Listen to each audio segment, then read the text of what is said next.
My fully female 18-year-old daughter Ava dropped out of high school after getting pregnant by her then boyfriend, who's 19. Ava will be 19 soon and has no job and a baby. Her boyfriend, Andrew, moved to Miami for college. He never actually broke up with Ava, but instead told her they were still together and even went as far as leaving a sleeping bag and other toiletries in her room to show her that they were essentially a family. Now he's changed his number and blocked Ava on social media after accusing her of cheating, so this couldn't be his baby. He ignores all communication and offers to prove he's the bio dad. I've been helping Ava with the kid, but here is the situation. I'm a single mom and Ava is my second child of 3. My older daughter, 20, lives at home, but works weekends as a barista and just got a job working 3 hours a week doing QuickBooks for a church, all while studying to be an ultrasound tech. She pays $150 a month in rent. If she wants new clothes or to eat out, that's all on her. My youngest son is a tween and it's obviously my responsibility to pay for what my ex's support payments won't cover. However, Ava seems to think that because she technically can qualify as a high school super senior, she's essentially still a high schooler who can come home and expect her food, shelter and new clothes, plus fun expenses are covered, no questions asked. She thinks the biggest problem with Andrew going silent is that he's a jerk and she believes some college girl has stolen him away. That is not adult thinking, and I'm worried that Ava will never get it if I don't spell it out for her. I told her that she has to show me concrete proof that she's working towards a GED and then, if she passes, some sort of useful certification, in which case I'll let her stay for free, or she needs to get a job. She can ask her sister if any restaurants are hiring, if a gym needs a front desk clerk, whatever. She told me she would rather just do high school. I said, okay, but either way, employed or not, Andrew is the dad, and just because he's 19 doesn't mean he should get off any easier than a 39-year-old who got his wife pregnant and then left. He has to start paying child support. But Ava got angry, and either Andrew or his siblings got it into her head that if she filed, he would lose his scholarship or be forced out of college, and that the judge would probably say that Andrew cannot make any money in college, so she gets no child support. I told her she doesn't understand how much diapers and everything else cost, and if she doesn't file for support, she's about to find out because I'm kicking her out with $100 and that's it. And then if she needs diapers, she can go to the grocery store and see what the total comes to. I also printed out flyers about government social programs and taped it to her door.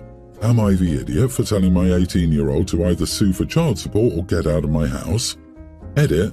I'd also like to add my daughter considered termination, but Andrew, whose family is Mormon, said she'd go to the bad place if she did that, and that even thinking of going on the Planned Parenthood website would require her to repent.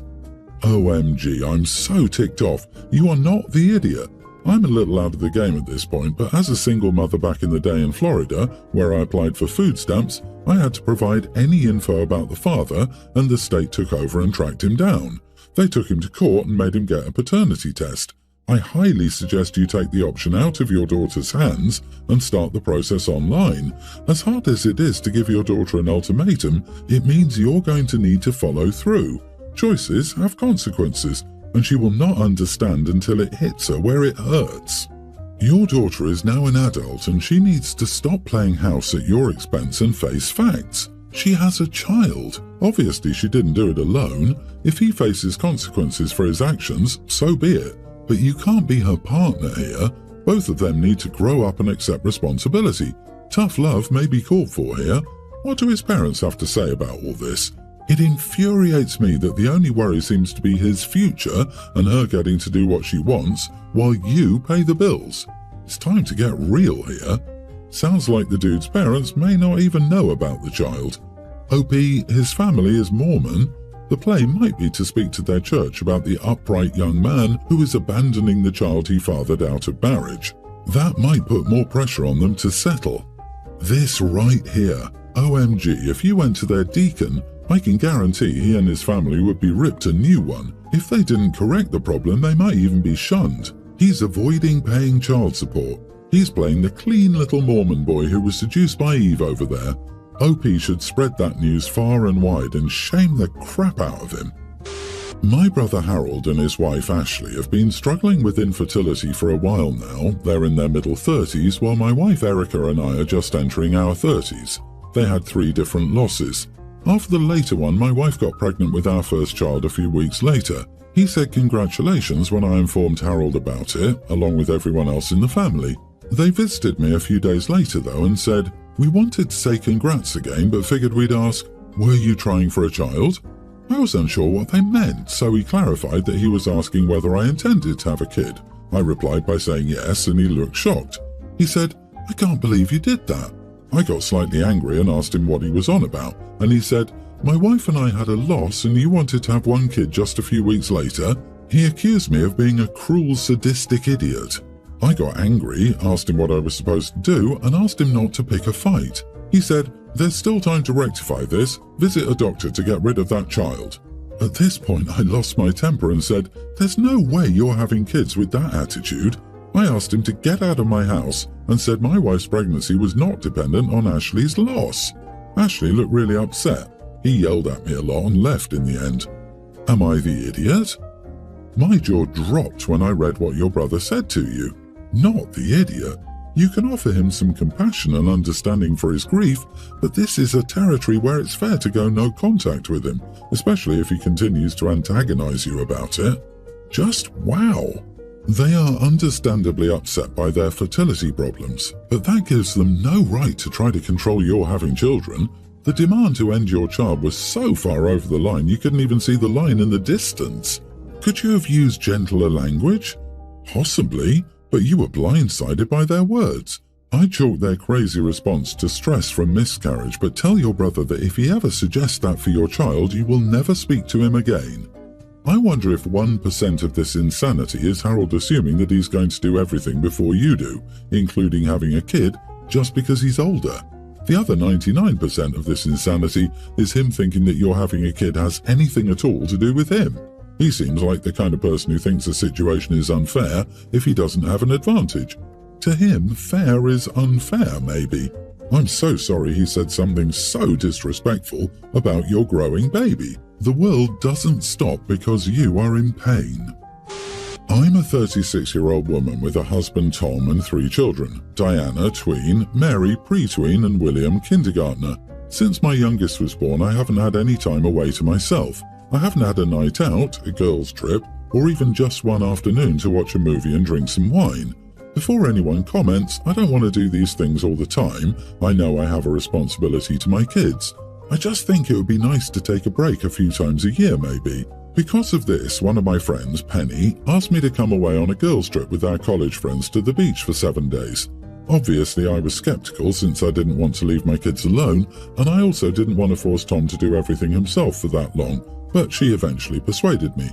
I asked Tom about this, and he said I should go. He would handle everything around the house. He didn't seem worried, so eventually my worries faded too. I got very into the idea of a stress-free trip, so before I left, I told him only to call me for emergencies. He agreed.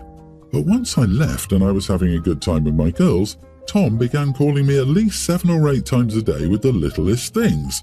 Things like, "Oh, Diana can't find her hairbrush, where is it?" Or, "Where's the salt and pepper?" Or, "What's the name of William's kindergarten teacher again?" This went on for 3 days. I kept reminding him he agreed to only call for emergencies, but he always brushed it off. Eventually, I got sick of his calls because Tom promised me a stress-free trip, so I just turned off my phone. But on the 5th day, Penny approached me and said Tom called her and said I needed to come home immediately. Apparently, Mary was riding her bike and hit a rock and went flying off, and she broke her arm in several places. Of course, I cut the trip short and came right back home.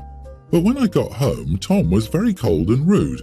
I thought it was just because of the stress of Mary's injury, but it kept going on for days. Eventually, I asked him straight out what was wrong and he blew up at me. He said that I abandoned our kids by refusing to answer my phone, and I broke my promise by not immediately responding when it was an emergency. He said I don't get to stop being a mother just because of a dumb vacation.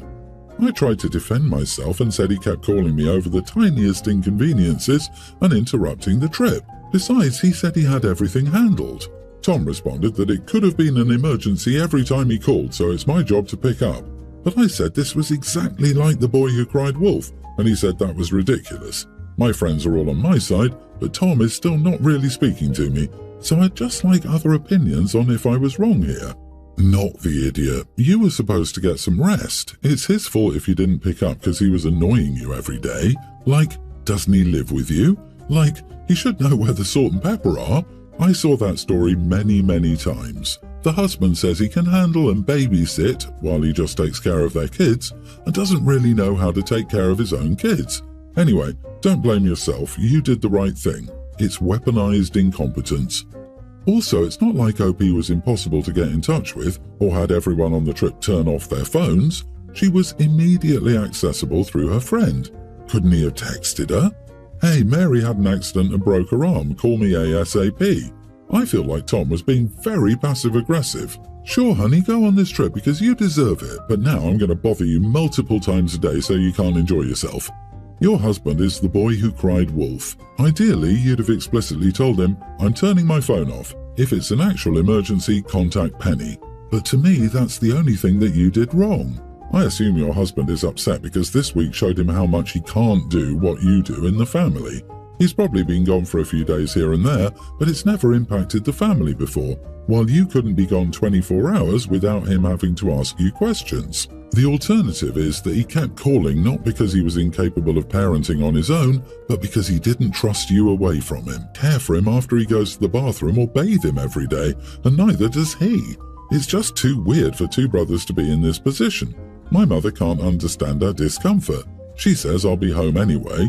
True, I'm already on a break from college, and I won't start my new job until next month, and she thinks I'm just creating additional stresses and financial difficulties by pushing for hired help.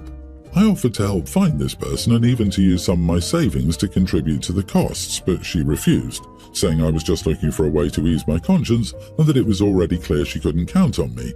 I'm feeling like the biggest idiot in the world right now. Do you even know what it would cost to employ a home help or caretaker, or is this a half-baked suggestion where you don't understand the fees involved?